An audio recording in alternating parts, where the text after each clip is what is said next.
I've been called petty, vindictive, dramatic. My son even used the word unhinged when he saw my Instagram post, a solo table at Le Jules Verne with the Eiffel Tower glittering behind my champagne glass, captioned simply, "Party of one, bon appetit."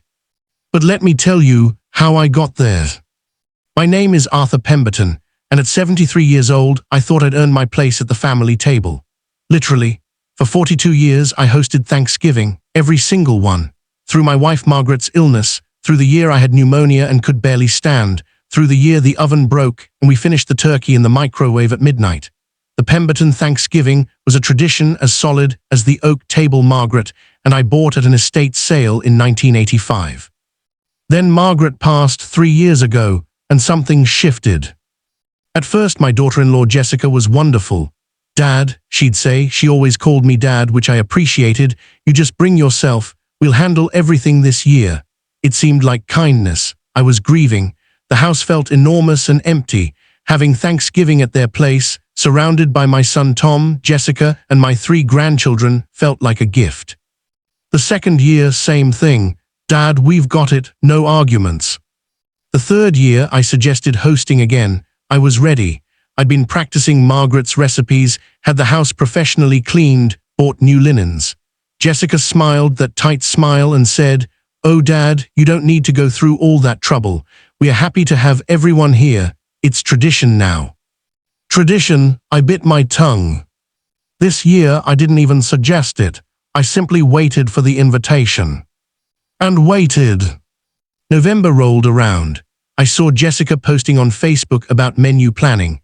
I saw my grandson Jake mention something about Grandma Jess's famous stuffing in a group chat. Famous? It was stove-top with some celery thrown in. Margaret's cornbread sausage stuffing had won a county fair blue ribbon in 1994. Still, no invitation came. November 15th, I casually mentioned Thanksgiving to Tom on the phone. "Oh yeah," he said, distracted. "Jess is handling all that, talk to her." November 20th, I texted Jessica directly, "Looking forward to Thursday, what time should I come, and what can I bring?" 3 hours later, "So sorry Dad, forgot to mention we're doing a smaller thing this year, just immediate family, you understand, read." I stared at that message for a long time. Immediate family. I am a father, a grandfather. I walked Tom down the aisle when Margaret was too sick to do it. I paid for half their wedding. I babysit every Tuesday. I built Jake's Pinewood Derby car. I taught Emma how to ride a bike. I helped pay for the addition on their house. But I wasn't immediate family. I called Tom, "Did you know about this?" A pause too long. "Dad, it's just, Jessica's mother is in town, and you know how cramped the house gets, and with her sister's family too." Her sister's family is immediate family, but I'm not. That's not what she meant, don't take it personally. I hung up. For 2 hours I sat in Margaret's chair. I still couldn't bring myself to sit in mine at dinner and felt sorry for myself. Then I got angry, then I got inspired. I opened my laptop and booked the first flight to Paris I could find. Thanksgiving night, red-eye, absurdly expensive.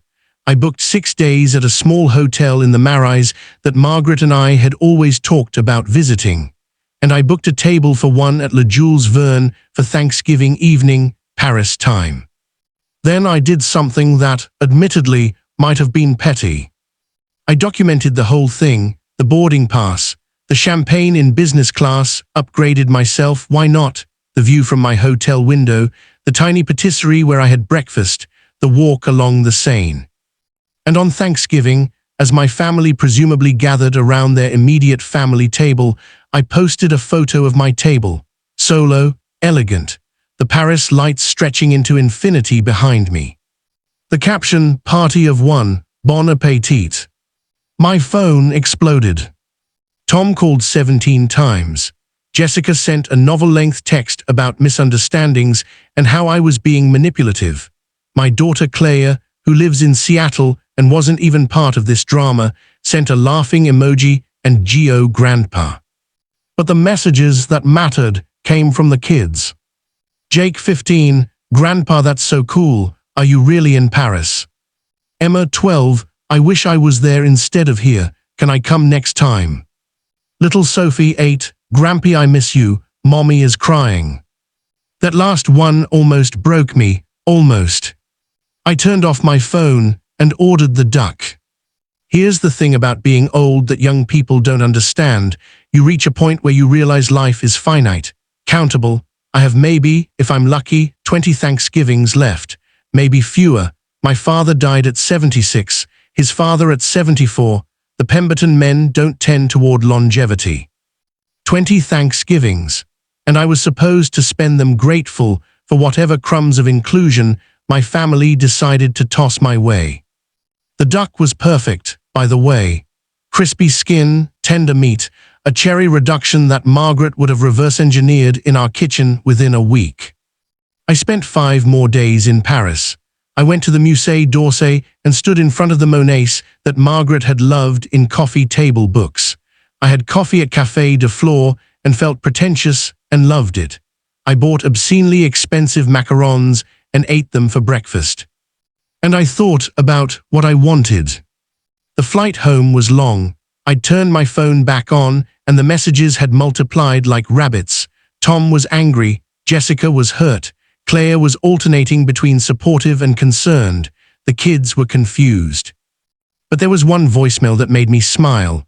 My old friend Bill, Margaret's college roommate's husband, who I'd stayed close with over the years. Arthur, you magnificent bastard. That's the best thing I've seen all year. We should talk.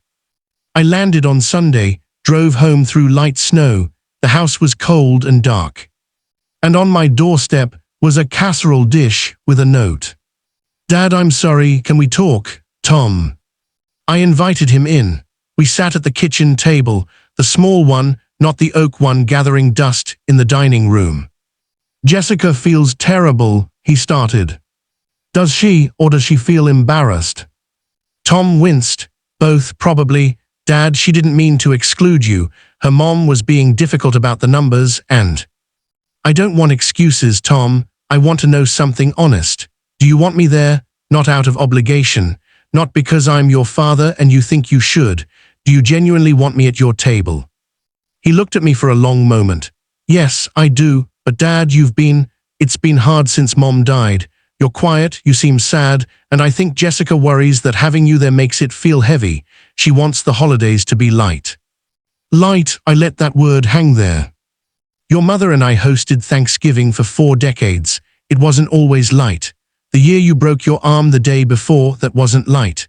The year Margaret's father was dying and she cried while carving the turkey, that wasn't light. But it was family, real family, the kind that shows up even when things are heavy. Tom's eyes were wet, I know. I'm not going to beg for inclusion in my own family, Tom. I'm too old and too tired. But I'm also not going to fade politely into the background while I still have life in me. If your family, your wife, your children want me there, genuinely want me, then I'll be there. But not as an afterthought, not as the sad widow you invite out of pity. You're not an afterthought, Dad. Then prove it.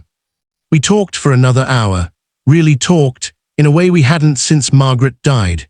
He admitted Jessica had been overwhelmed, that her mother had been pushing boundaries, that he'd been conflict avoidant instead of standing up for our family traditions. And I admitted that I'd been holding grief so tightly that maybe I had been heavy to be around.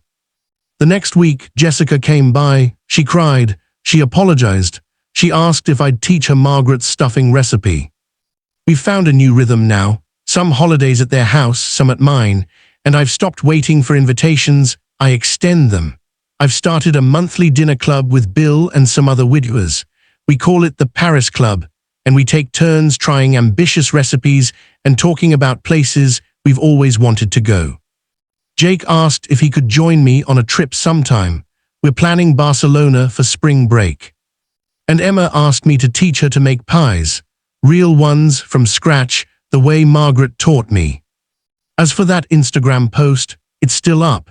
Every now and then someone comments, usually someone my age, saying they wish they had the courage to do the same thing. To them, I always reply the same thing, you do. You just have to board the plane. Because here's what I learned in Paris, eating duck for one under the sparkling lights of the Eiffel Tower. Sometimes the most loving thing you can do for your family is remind them that you matter, that your presence is a gift, not a given, that you won't shrink yourself to make their lives more convenient. And sometimes, the best seat at the table is the one you claim for yourself. Bon appétit!